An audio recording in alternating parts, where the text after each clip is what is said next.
என் அன்பு உறவுகள் அனைவருக்கும் வணக்கம். இந்த வீடியோ பதிவில் நம்ம பார்க்க இருக்கிறது மண் சாபம். இந்த மண் சாபம்னா என்ன தெரியுமா?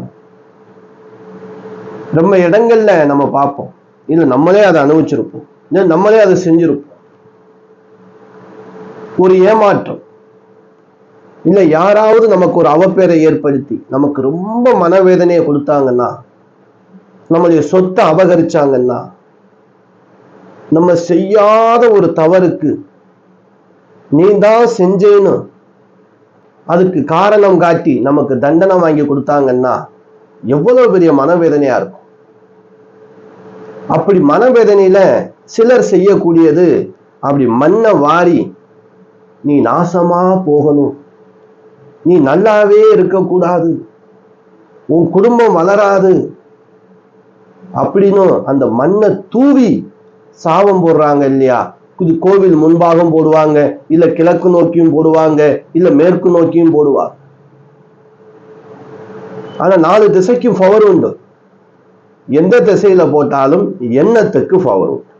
அந்த நேரத்துல கண்ணீர் சிந்தி மனம் வேதனையோடு அப்படி மண்ணை அப்படி கை நிறைய அள்ளி வீசும் போது அந்த சாபம் நமக்கு 100% உண்மையாக பலிக்குங்க. உண்மை இருந்தா மட்டுமே தான்.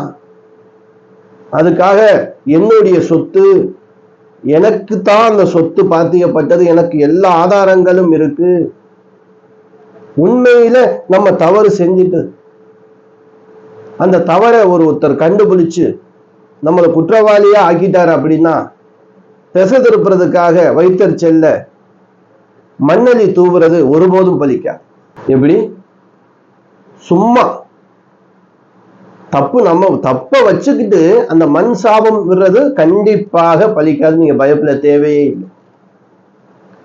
யாரெல்லாம் பயப்படணும்? இப்போ ஒருத்தவங்க மண் சாபத்தை வீசுறாங்க அப்படின்னா நம்ம அசால்ட்டா எடுத்துக்கிற கூடாது. உங்க மேல தப்பு இருக்கு, உதாரணம் உங்க மேல தப்பு இருக்கு, அவனுக்கு இல்லாத இடம் தெரியுது.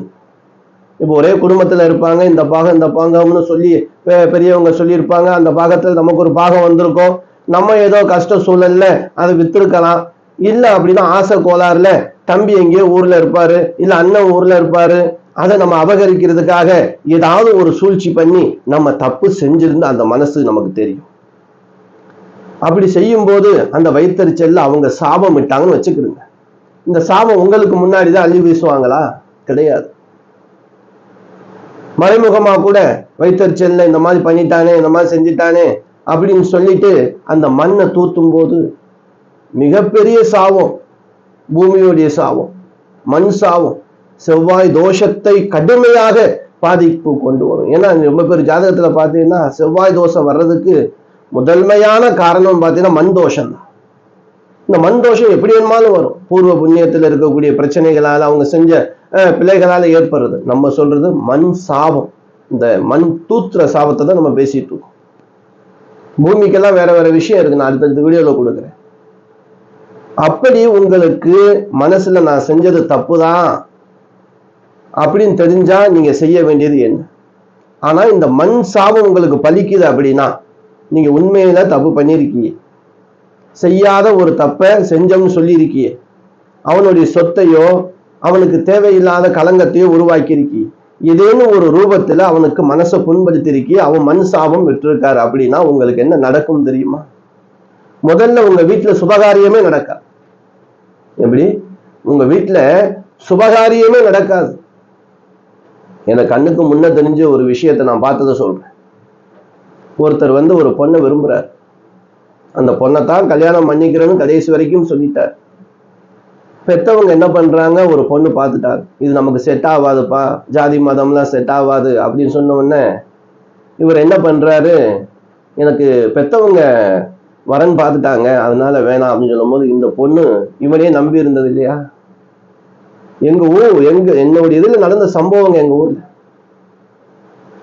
அவங்க மண்ணை அள்ளி நீ நாசமா போ, நீ நல்லாவே இருக்க மாட்ட அப்படின்னு சொல்லி தூத்துனதை என்னுடைய சின்ன வயசுல நான் பார்த்தேன்.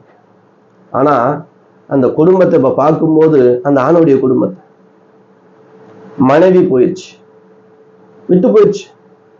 பலவிதமான சங்கடங்களையும் சஞ்சலங்களையும் ரொம்ப சந்திச்சு இன்னைக்கு குடிகாரனாக மாறி அப்படி தெருவில் படுக்கிறது, எங்கே இருக்கோ சாப்பாட்டுக்கு கூட நிலைமை மோசமான நிலைமையில கண்ணுக்கு முன்னாடி பார்த்த ஒரு சம்பவம், பெண்ணுடைய சாபம். அதனால சாபத்தை கண்டிப்பா எடுத்துக்கிறாரு. ஒண்ணு பிடிக்கல, நம்ம விட்டு விலக பண்ண விரும்பாதி. பெண்ணுடைய சாபம் மோசமானது. அதுவும் இந்த மண் சாபம் இருக்கு பாருங்க, மண் அள்ளி தூத்திட்டாங்க அப்படின்னா முடிஞ்சு போச்சு கதையே. அப்போ உங்க வீட்டுல சுபகாரியம் நடக்காது, ஒரு விருத்தி ஆகாது. புதுசா நீங்க வீடு கட்டி இருக்கலாம், அந்த வீட்டுக்குள்ள வந்து சந்தோஷமா இருக்க முடியாது. அப்ப நீங்க உட்கார்ந்து யோசிச்சு பாருங்க. இல்லைன்னா உங்களுடைய பெத்தவங்களை கேளுங்க, இது போல ஏதாவது பிழை நடந்திருக்கா, நம்மளுடைய தலைமுறையில ஏதாவது செஞ்சிருக்காங்களா, என்ன தெரிஞ்ச வரைக்கும் தான் நம்ம பார்க்க முடியும். அப்படி பார்க்கும்போது அப்படி கேட்கும்போது அவங்க ஆமாங்க இது மாதிரி பிரச்சனை நடந்திருக்கு, ஒரு வாட்டி இது நடந்திருக்கு, ஆனா நம்ம மேல தப்பு இல்லைன்னா பிரச்சனை இல்லை, ஆனா சாபத்துக்கு நிவர்த்தி பண்ணணும். என்ன மாதிரி மண் தூத்திட்டாங்க, அவங்களுக்கு அதை போய் சேர்ந்துரும், அவங்களுக்கு தான் அந்த சாபம் போகும்.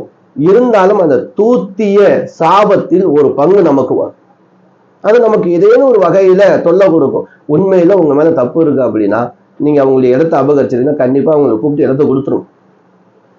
இல்ல பணத்தை வாங்கிட்டு நீங்க கொடுக்கல, ஏமாத்திட்டிய அப்படின்னா அந்த மாதிரி சாபம் விட்டு இந்த மாதிரி உங்களுக்கு பிரச்சனை இருக்குன்னா ஆமாங்க நான் அவங்க பணம் கொடுத்தாங்க, அவங்கள வாங்கினேன், ஆனா நான் கொடுக்கல அப்படின்னு நீங்க நினைச்சீங்கன்னா பணத்தை கொடுத்துருங்க, கூப்பிட்டு கொடுத்துருங்க.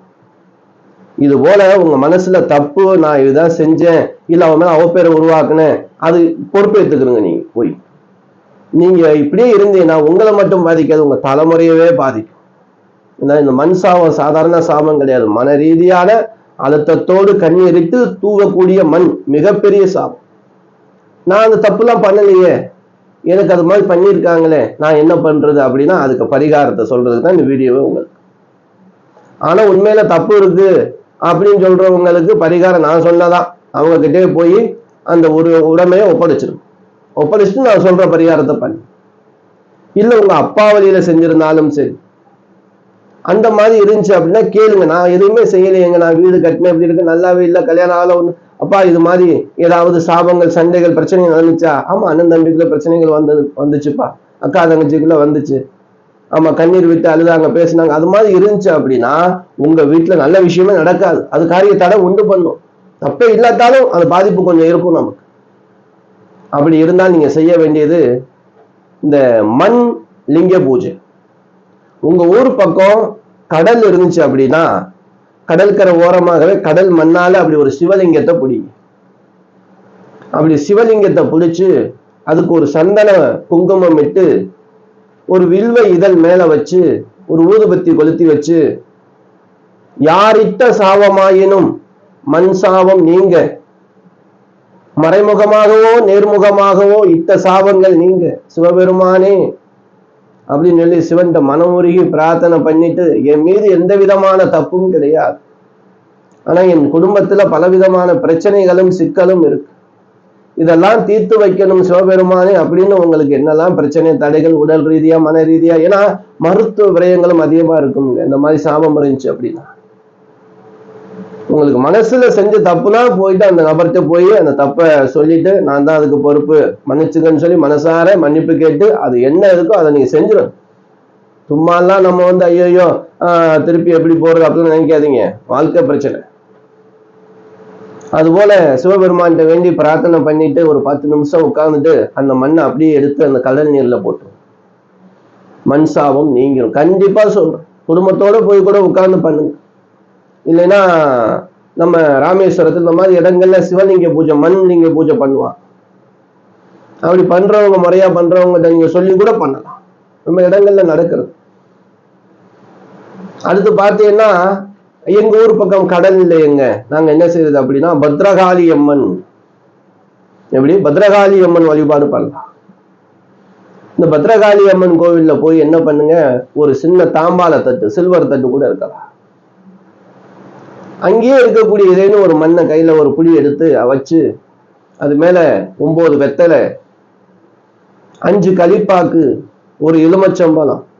ஆனா இங்க உள்ள பூசாரிட்டே ஐயர்கிட்ட சொல்லிருங்க, ஐயா இது போல எனக்கு பிரச்சனைகள் இருக்கு, என் கண் முன்னாடியே எனக்கு சாபம் விட்டாங்க, இல்ல இந்த மாதிரி பிரச்சனை இருக்கு எனக்கு தெரியல, எங்க அப்பா வழியில இருந்துச்சு அண்ணன் தெரியல, இல்ல எங்க அப்பா வழியில இருந்துச்சு சொன்னாங்க, இந்த சாபம் நிவர்த்தி ஆறதுக்கு நான் இந்த வழிமுறையை பண்ண வந்திருக்கேன் அப்படின்னு சொன்னா அவங்க அதுக்கான வழி சொல்லுவாங்க. இல்லை நீங்க விளக்கத்தை சொல்லு, ஒண்ணும் இல்லை, இதெல்லாம் கோயிலுக்கு வெளியிலேயே நீங்க என்ன செய்யுங்க வச்சு அந்த பக்கத்திலேயே ஒரு கற்பூரத்தை கொளுத்தி வச்சுட்டு உள்ளுக்குள்ள அம்பாளுக்கு புடவை அபிஷேகத்துக்கான பொருள் சக்கரை பொங்கல்லாம் வச்சு சிறப்பா அம்பாளையும் குளிர வச்சு அதுக்கப்புறம் கற்பூரம் ஏற்றி பிரார்த்தனை பண்ணிட்டு என்ன பண்ணுங்க, அந்த தட்டுல ஒரு செம்பு தண்ணி வாங்கி ஊத்திட்டீ அப்படின்னா அந்த மண்ணோட தண்ணி கரைஞ்சிடும். அப்படி ஓரமா எங்கிட்டாவது அப்படி கொஞ்சம் ஓரமா போட்டு அந்த தட்டை கழுவி வச்சு ஒரு எலுமிச்சம்பழம் வாங்கி தலையை சுத்தி 2ஆ கட் பண்ணி அப்படி முடிச்சு போடுங்க. ஏன்னா பத்ரகாளி அம்மன் கோயில்ல சுத்தி போடுவா, போட்டு கை காலை அலம்பிட்டு திருப்பி கோயிலுக்கு வந்து அம்பாளை வணங்கி பிரார்த்தனை பண்ணிட்டு அம்பாள்கிட்ட இருந்த தீர்த்தம் வாங்கி குடி. கோயில்ல தீர்த்தம் பால் வச்சிருப்பாங்க, இல்லைன்னா தீர்த்தம் வச்சிருப்பாங்க, வாங்கி சாப்பிடு. இப்படியும் செய்யலாம் அன்பு உறவுகள். இந்த மண் சாபம்ங்கிறது பொல்லாத சாபம், நம்ம தலைமுறை பாதிப்பு போறோம். திருமண தடை மட்டும் இல்லை, குழந்தைகளுடைய எதிர்காலமும் பாதிப்பு அடையும், அவங்களுடைய வாழ்க்கை பயணம் மாறும். நட்புகளால தேவையில்லாத கெட்ட பழக்கத்துக்குள்ள போய் அதை பார்த்து நம்ம கஷ்டப்படுவோம், வேதனைப்படுவோம், ஒவ்வொரு நாளும் அழுதுகிட்டே இருப்போம். உடல் ரீதியா எவ்வளவுதான் மருத்துவரை பார்த்தாலும் நமக்கு சிக்கல் இருந்துகிட்டே இருக்கும். என்னன்னுமே தெரியாது, மருத்துவரே சொல்லுவார் ஒண்ணும் இல்லை கவலைப்படாது, ஆனா ஒண்ணும் இல்லை, ஆனா ஏதாவது ஒண்ணு வந்துகிட்டே இருக்கும். இப்படி உங்களுக்கு உடல் ரீதியாக காரிய ரீதியாக தொழில் ரீதியாக மிகப்பெரிய இழப்பு இருந்துகிட்டே இருக்கு, முன்னேறவே முடியல அப்படின்னா கண்டிப்பாக இந்த மண்ணுடைய தூவல் சாபம் இருக்கும். இதை நிவர்த்தி பண்ணிக்கிறங்க. கண்ணுக்கு முன்ன நடந்துச்சு அப்படின்னாலும் சரி, உங்க மேல திருப்பி நான் ஏன் சொல்றேன் அப்படின்னா உங்க மேல தவறு இருந்தால் ஆமா அப்படின்னு மனசு சொல்லும், அந்த நபரை தேடி போய் மன்னிப்பு கேட்கும். அதுக்கான என்ன கொடுக்கணுமோ அதை கொடுத்துருங்க. அவங்க மனசார சந்தோஷப்படணும், அந்த அளவுக்கு நடந்துக்கணும். ஏன்னா ரொம்ப இடங்கள்ல நம்ம பாக்குறது அழுவுறது, இந்த ஜாதகம் பார்க்க வரும்போது ஐயா என் அன்பா பழகுனாங்க, உறவுதான் நட்புதான், ஒரு அவசரத்துக்கு பணம் கேட்டாங்க வாங்கி கொடுத்துட்டேன், என் வீட்டுக்காருக்கே தெரியாம நகை வச்சு கொடுத்துட்டேன், ஆனா இப்போ கைய விரிச்சிட்டாங்க ஐயா, நான் என்ன சொல்றேன்னு தெரியல, வீட்டுக்காரோட சண்டை பிரச்சனைன்னு சொல்லி அவங்க மனம் உருகி கஷ்டப்படுறத நம்ம பார்க்க முடியுது. இந்த மாதிரி பிரச்சனை இருக்கிறவங்களுக்கும் அவங்க சாபம் மட்டும்தான் உங்களுக்கு மிகப்பெரிய இந்த மாதிரி பிரச்சனைகள்லாம் இருக்கும். அப்படி இருந்தா நேரம் போயிட்டு அவங்க மன்னிப்பு கேட்டு என்ன உங்களுடைய சூழல்னா சொல்லுங்க, நான் கொஞ்சம் கொஞ்சமா கொடுத்துட்றேன் அப்படின்னு சொல்லிருங்க, நேரம் போங்க. அவங்க நீங்க சொல்றதை வச்சு மன்னிப்பு கேட்கறத வச்சு, ஏன்னா சாபத்தை ஏன் நம்ம வாங்கிட்டு இருப்பாங்க, உங்களோட போகாதுங்க, உங்களுடைய பிள்ளைங்க நீங்க செஞ்ச தவறுதான் இன்னைக்கு பிள்ளைங்க எல்லாம் கஷ்டப்படுறாங்க. யாரோ 3 தலைமுறைக்கு முன்ன செஞ்ச தப்பு, 2 தலைமுறைக்கு செஞ்ச தப்பு எல்லாம் பிள்ளைங்க கஷ்டப்படுறாங்க. நான் ஒண்ணுமே செய்யல, ஏன் அதை நீங்க செய்யணும்? நீங்க இருக்கும்போது அந்த மாதிரி தவறு இருக்கா, சரி பண்ணிட்டு போயிருங்க, இறைவனுடைய அருளாசி உங்களுக்கு கிடைக்கும். தப்பு செஞ்சா மன்னிப்பு கேட்க தெரிஞ்ச மனுஷன், அவ்வளவுதான் மன்னிப்பு, அவ்வளவுதான். இதுல என்ன இருக்க போகுது? தப்பு பண்ணிட்டோம், தெரியாம பண்ணிட்டோம், இந்த மாதிரி சின்ன சின்ன விஷயத்துக்காக ஏமாத்திட்டோம். ஆனா பெண்களை மட்டும் ஏமாத்தாது. பெண் சாபம் 7 தலைமுறைக்கு மேலையும் பாதிப்பை கொடுக்கும், உங்களுக்கு பெரிய தோஷங்கள்லாம் இருக்கு. சரி, இந்த மண் சாபம் நீங்க நமக்கு ஒரு எளிமையான ஒரு வழிமுறையை நான் கொடுத்துருக்கேன். அன்பு உறவுகளே, இந்த வீடியோ உங்களுக்கு பயனுள்ளதா இருந்துச்சு அப்படின்னா உங்க உறவினர்கள் நண்பர்கள் எல்லோருக்கும் ஷேர் பண்ணுங்க. நம்ம சேனலை சப்ஸ்கிரைப் பண்ணாம இருந்தா பண்ணி வச்சுக்கிறோங்க. அன்பு உறவுகளே, மீண்டும் ஒரு நல்ல வீடியோ சந்திக்கும் வரை நான் உங்கள் ஈஸ்வரன் சீதாராம ஜோதிடர். என் அனைத்து அன்பு உறவுகளுக்கும் வணக்கம்.